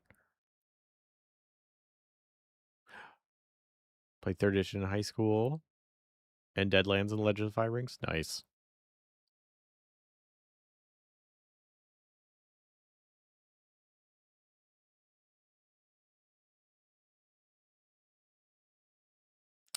I don't think I've ever played. I didn't know there was a Deadlands 2.0 or 2E. Huh.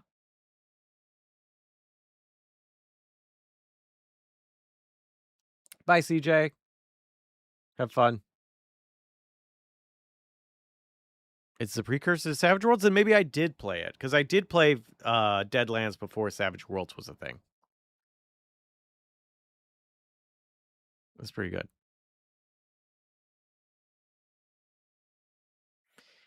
Deep says, I'm trying to think of my best TTRPG moment, but it's really just like you said, that times that everyone is in the zone and having fun. Yeah.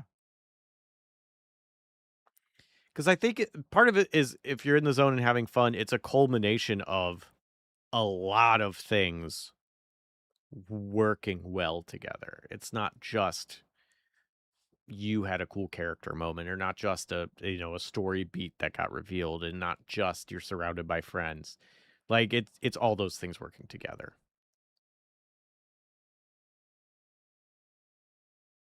Random shit post idea for a lawful good paladin character has a custom spell called the First Stone that does decent physical damage that they lose access to the moment they do anything immoral. I love that. That's great. Did you know if you own Cyberpunk 2077 on Steam, you automatically gain access to full Cyberpunk 2020 core book and Cyberpunk Red Easy Mode? I did not know that. If you own Cyberpunk 2077 on Steam, know that you now have RPGs. So there is Norwegian kroner and Danish kroner and Icelandic kroner. Okay, that's fun. I don't know why they're all kroner but different places. I only know of kroner because of Checkpoint, and they always make a joke when they mention the price of something, and they say what that price is in Norwegian kroner. And I don't know why they make that joke all the time, but they do, and it's funny to me. Also, Checkpoint from Loading Ready Run is a great little video game news show. I love it. Oh, I think Water the Boy's gone because I haven't heard anything. So I hope I answered your question when you come back here for the VOD. You'll definitely come back from the VOD. I have faith.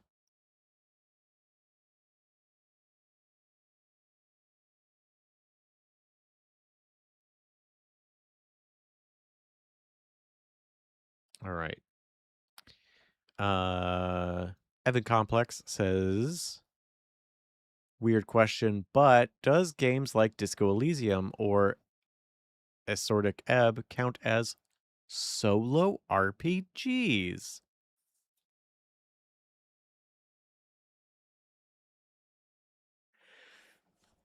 I mean, kind of. I feel like they're in the vein of choose your own adventures, as like a, a video game kind of is. But if I would say yes, if you are actively participating in role playing, where it's like I've played RPGs where it's like I'm just playing a video game that happens to be in RPGs. And then I'll play video game RPGs where I am playing the character, how they would do something. I played Mass Effect like that, where it was very much this is the character, this is my Shepard, and this is how Shepard is going to act. Even when I know it's a bad decision. So if you're doing it that way, yeah, I don't see why not.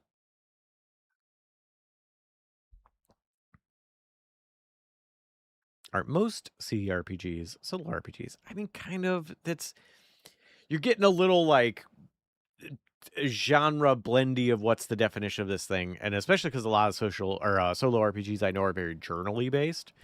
Where I feel like CRPGs are closer to a choose your own adventure, unless you lean into the role playing aspect.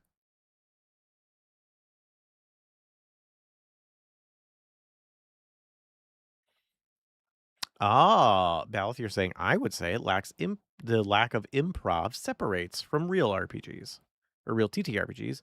You only give predetermined answers and predetermined scenes. I mean, that's a good point. I don't know if there's an answer here, but I think it's interesting. Good night, Discordia. Yes, please get some sleep if you've been up for 19 hours. Good gravy.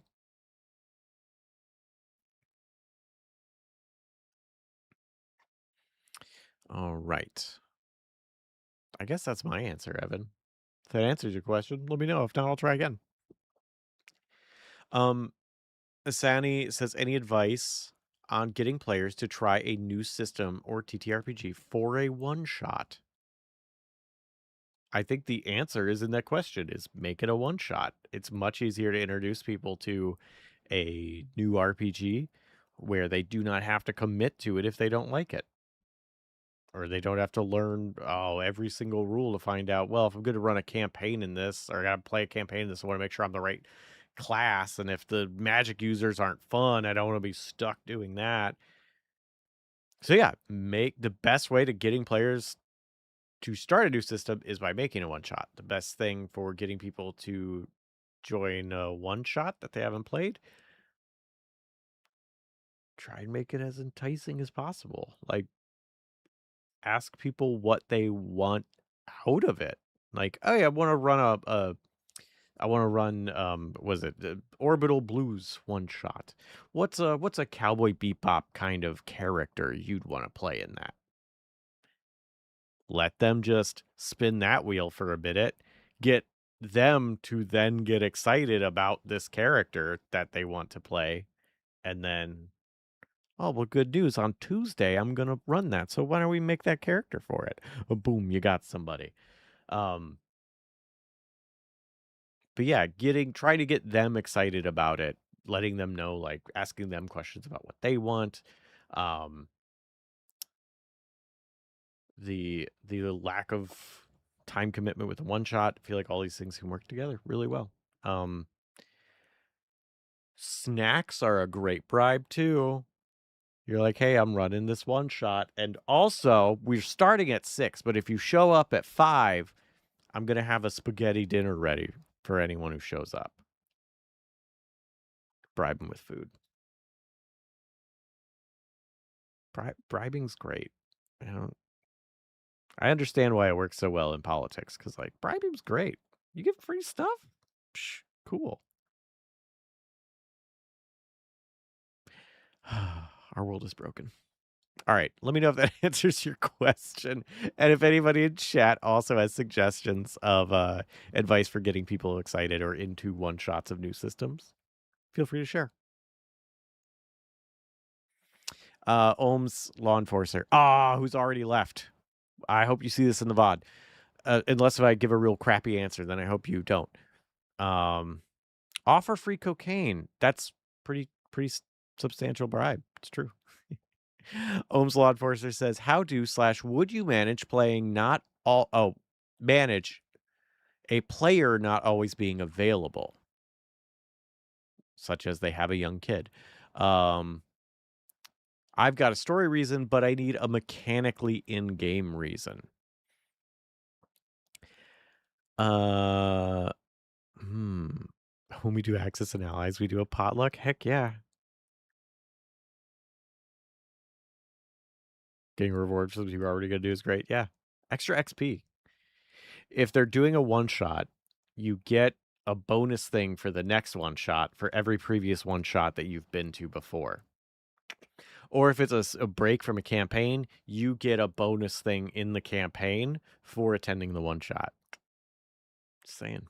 Bribery works. Okay, so an in-game reason. So you have a story reason for why someone doesn't show up. You need a mechanically in-game reason. Shoot, Ohms isn't here because they had early days, so they already left.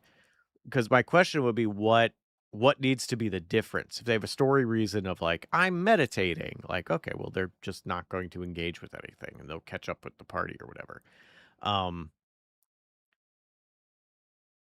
Or something like that. I think I really enjoyed one player was on parole and the lawyer, whatever that player couldn't show up, the lawyer teleported in and was like, we got a court date, come on. And then would just take that character away until they were done. Works really well.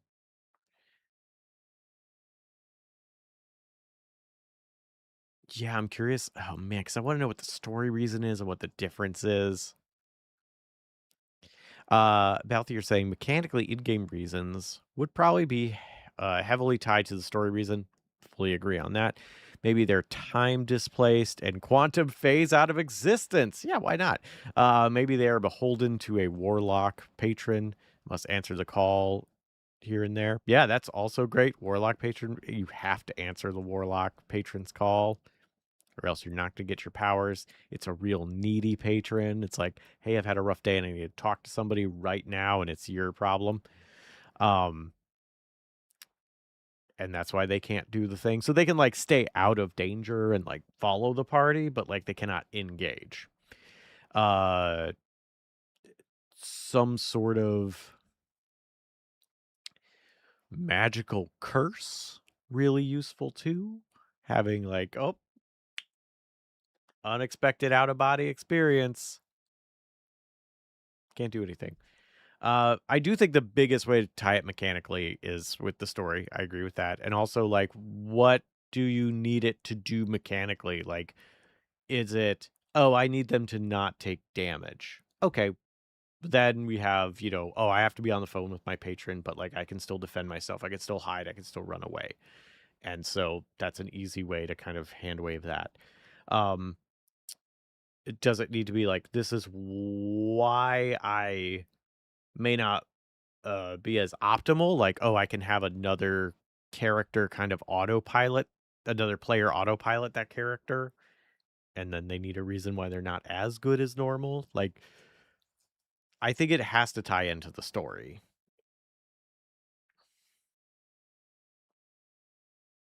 Merit thesis, just hand wave it.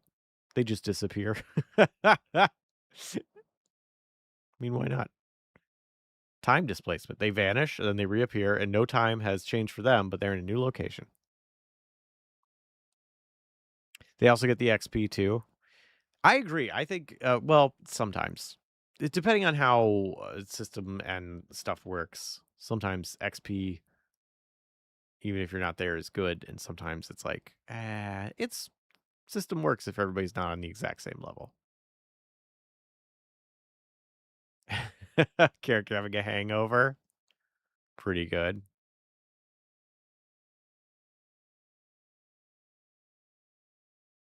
Story reason. Big Sleepy, says El Rampa. Works. Act Dragon says in a sci-fi setting, I had a device that was important to the plot, but every once in a while, it would teleport some PCs away and bring others in. My players were not consistent in showing up. That is a great in-game mechanical thing. Here's a very important thing that we cannot get rid of. It has an unfortunate side effect of teleporting people in and out of places. I think that's really cool. Ohms, if you catch this in the VOD, I would love more details on this and what you're thinking about, because I feel like anything more I could say is going to be extremely dependent on what exactly you're looking for. So I don't think I can answer it more than that. So hopefully you'll ask it again. Rozkaz asked, you have any tips or good practices for agreeing on session days when people in the group have a hard time to predict shifts? Roz, are you still here? I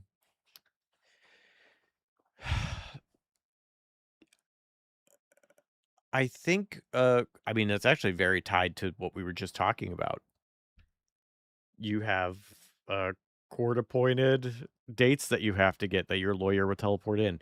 I would say good practices is if people are inconsistent, which is totally fine. Schedules are wild, as you mentioned. It's hard to predict their schedules, depending on what jobs you're working or life's happening, pets, kids, I don't know.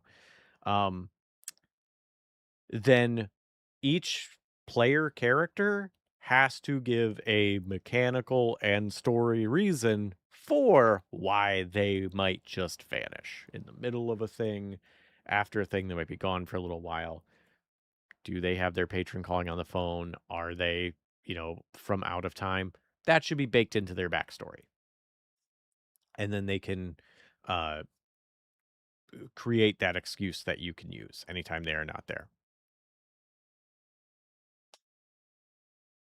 I think that's how is the best thing I can say for that is they come up with the reason. They can be time displaced. Hey, Gargadargus. They can, have the patron, whatever it is. I think that's probably the best thing. Roz, if you're still here, cool. If that answers your question, let me know. If not, let me know. I'll try it again. Balthier asked Jesse a meta question. If I were looking to share a system and get feedback / more extended testing data, where would you recommend I begin the process? Begin the process? People close to you. You're going to want to play test that game with people that you've gamed with before, with people that you trust, with people that you like, with people who are willing to donate their time to play something that is ultimately going to need work, because that's what playtesting is. It's finding holes in the thing. That would be best place to begin. Outside of that, then start running it at like local game stores. Be like, hey, I'm running a one shot. It's in a custom system, taking players. If conventions have something similar, I played test games, prototypes and stuff at conventions with mixed results. Some of them were very fun. Some of them were like, I feel like this needed more playtesting before it got to me, but okay. There are things, conventions specific to that. Unpub is a whole organization about playing unpublished games. It is just playtesting. There are some other ones which names I'm forgetting about. But yeah, that are specifically designed for that. So yeah, beginning, people close to you, expanding outwards, your cons, your local game stores, Unpub, and anywhere else that's similar to that. Does that answer your question? You're still here, so I could say that.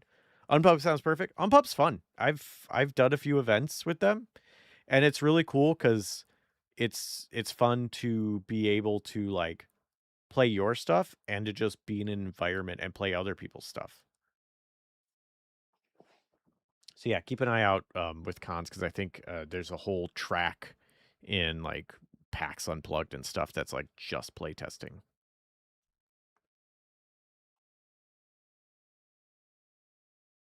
Yeah, if that answers your question, hooray! What time is it? Oh, it's almost 6:30. God, I've been doing 2 hours solo. Y'all had so many good questions though, and also I got distracted talking about vegan food. Okay, that's a question from Ohms, who I know is not here. James Drums. Oh no. Okay. God, this is a question I might. I have stuff to do, so I can't spend forever on this. Uh, you're having fun, isn't that the point of RPG Help Desk? Incarnadine? Yeah, the point is that we have fun. If I'm only having fun, I could do that on my own. Like, I am doing this so I am not the only one having fun, or at least that is the purpose. If I am the only one having fun, I'm failing, unfortunately. Jameson Drums asked, any ideas for the item to counter the immovable rod? I love stuff like this. So the immovable rod, put a thing, rod, turn it, it becomes immovable. I mean, clearly the unstoppable throwing stone is a fun creative counter.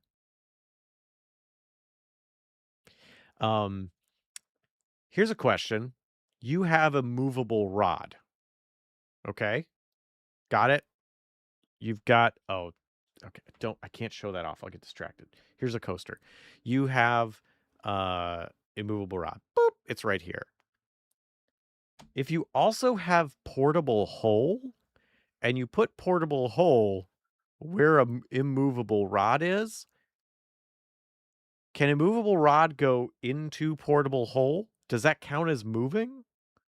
Like, immovable rod is going this way, turn portable hole. Hang on. This is immovable rod. Okay. This is portable hole. If you go and put it through portable, put it through immovable rod. Oh, wait, that's behind it. Sorry. You're on camera side. And I go, whoop. Would that put immovable rod in portable hole? And thus it is now gone from this dimension? Or does that count as moving? And so portable hole would just pass through it?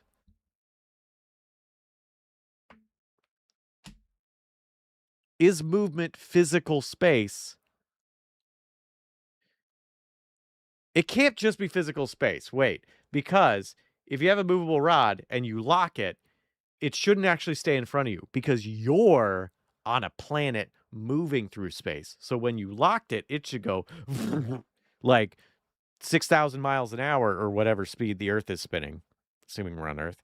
So like it can't move. It would also start tearing through the Earth because the Earth is moving away. So it has to be immovable relative to you.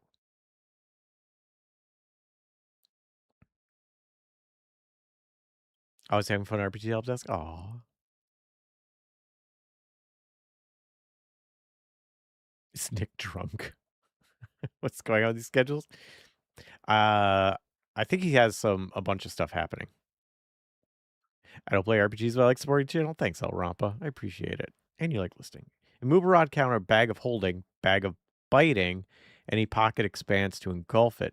Okay, you're talking about countering its unique conditions. So yeah, Balthier, that's a similar idea of what I was thinking with, yeah, portable hole, bag of holding. Would that count as moving it, though? Hit the immovable rod with unstoppable throwing stone. It actually ends up spinning the entire planet.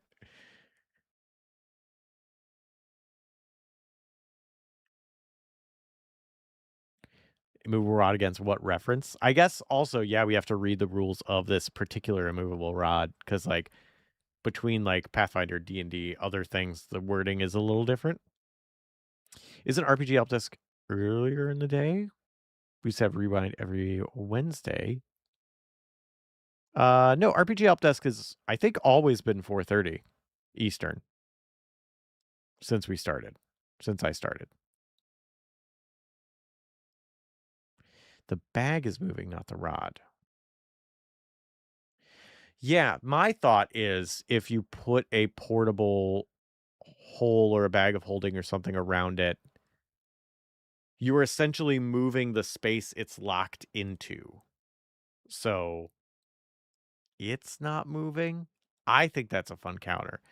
I also think the throwing stone of unstoppable force uh, would probably just destroy both items. Like two things that cannot exist in an alternate space being forced to go in an alternate space, I feel like would just get destroyed.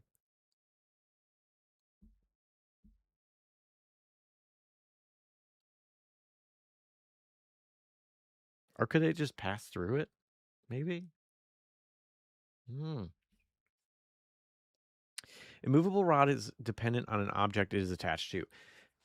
I th- I think that's dependent on the immovable rod, because I think I've read rules where a movable rod can be locked in space. Because there's a joke where if you have two immovable rods, you have infinite ladder of like immovable rod. It's a rung. You lift another one, immovable rod it, undo, immovable rod, and you can just climb a ladder. If it is dependent on being attached to an item, salmon ladder and immovable rod, yeah. Why do weird discussions always seem to revolve around involve bag of holding? Because it's a weird item. It's such a useful tool. Like, when is a pocket dimension not useful? Yeah, if it's dependent on the item, then a great counter of it is you just break it off of the item. Like, you attach it to a stone, you just drill around the stone and pull it off, and now it's just attached to some broken stone. Easy. Easy way to counter it. If it's doesn't have to be attached to a thing, but just a place in space, then that gets weirder, and now you start getting to portable hole area.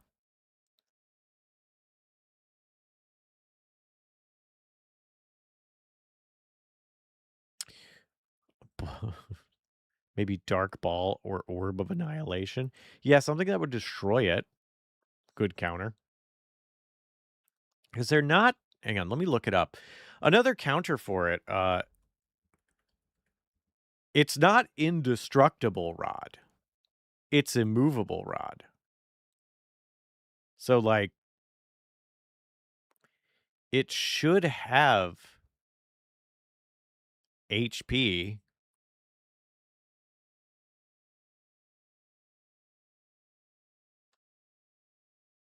Also, the D&D version can only support up to 8,000 pounds. So just put 8,001 pounds on it and break it. Good counter. Has a weight limit.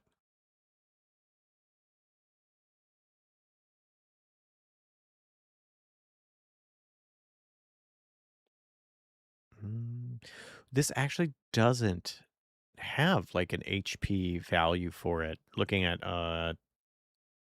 D&D 2024 1 next bull hockey. That's wild. Yeah, another counter for it is it's not indestructible rod. Break it.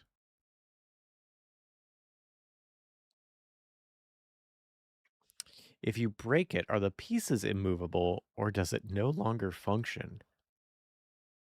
It's a great question. I actually really like that. Does it say in the item?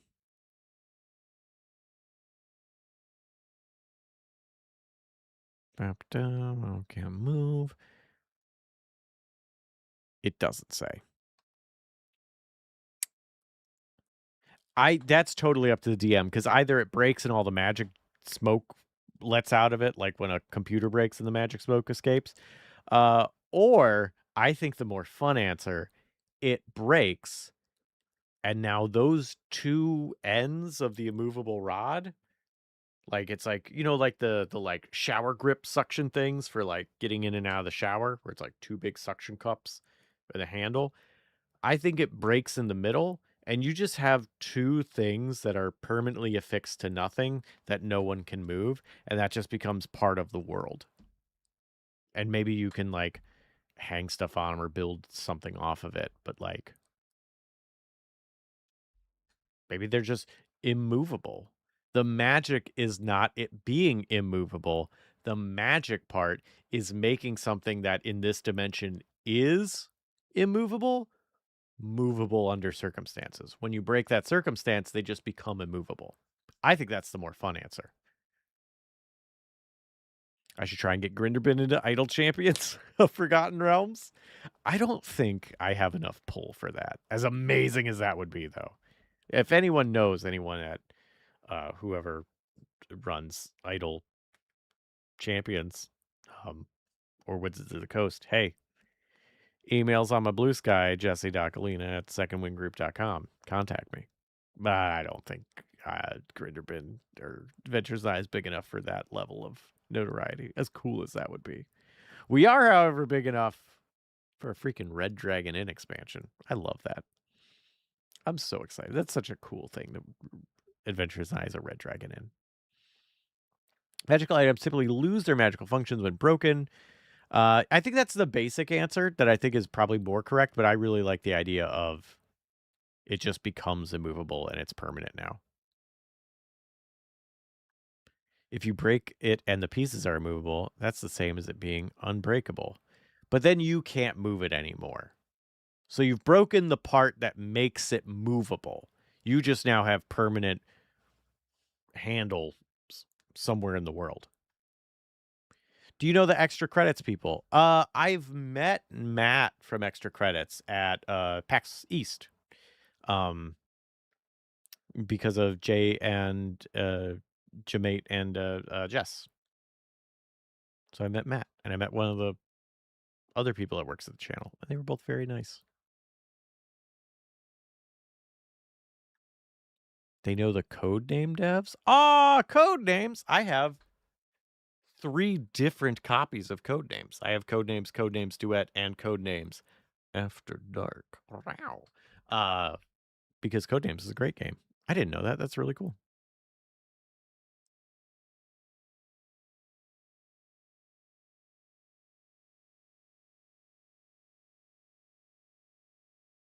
Oh yeah, I got you, Balthier. All good.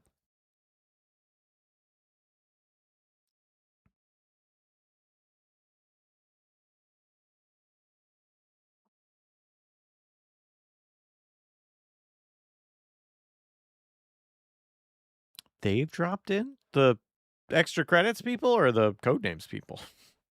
And which chat? I assume the ones Jay's on, but I don't know. Which chat have they been in? Blood Red Rook says there's an NPC in the Zeitgeist adventure path who uses movable rods like that. So fast effect gives him flying speed. Oh, that's fun. He also fights with them, using them to pin down people. Yeah, that's a fun technique. Is like knock someone down, put a movable rod on them. They're stuck.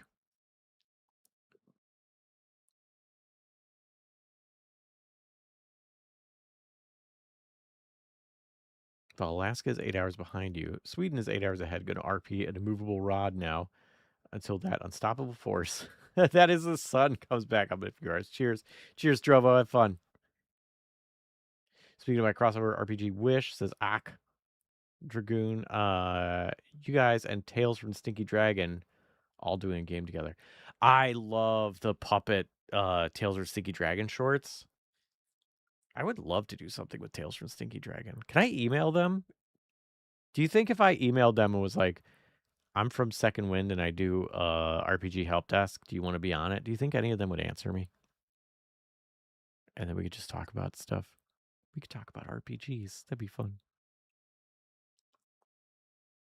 Oh, extra credits have been here for. I believe it. That's really cool.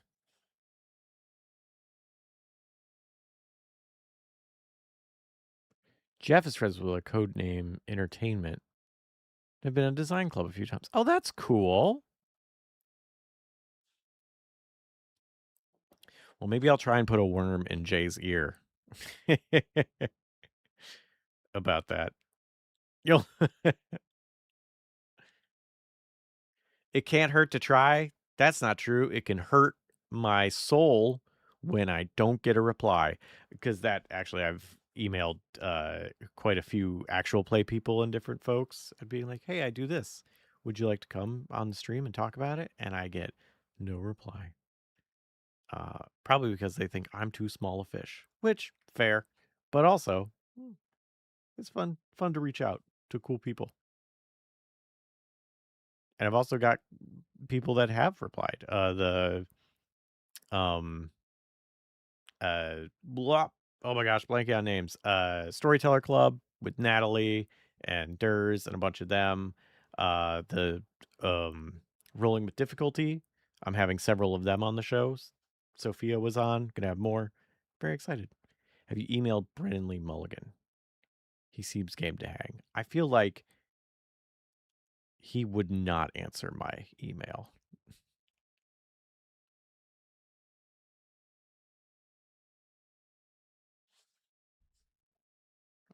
I feel like Dropout's main RPG person not answering my emails.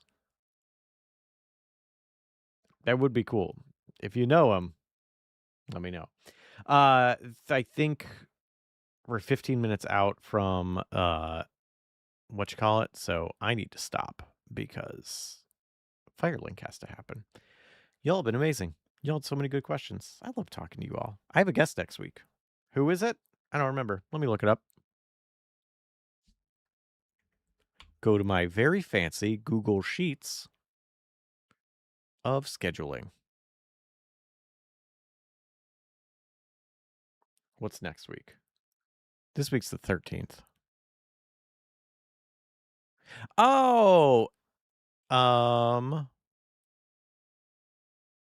Andrew Bellery, also known as Tiger Wizard, who does Exalted Funeral, is going to be on. And we get to talk about adventure designing, like how to design adventures with like pacing and what you're going to encounter and all that stuff. Very excited. They make adventures, so seems like a very apt person to have on for that. Deep fried meatballs. Sounds amazing. I don't even need more context than that. My DM has done a game with some semi-irregular on Dropout, and so theoretically have connections.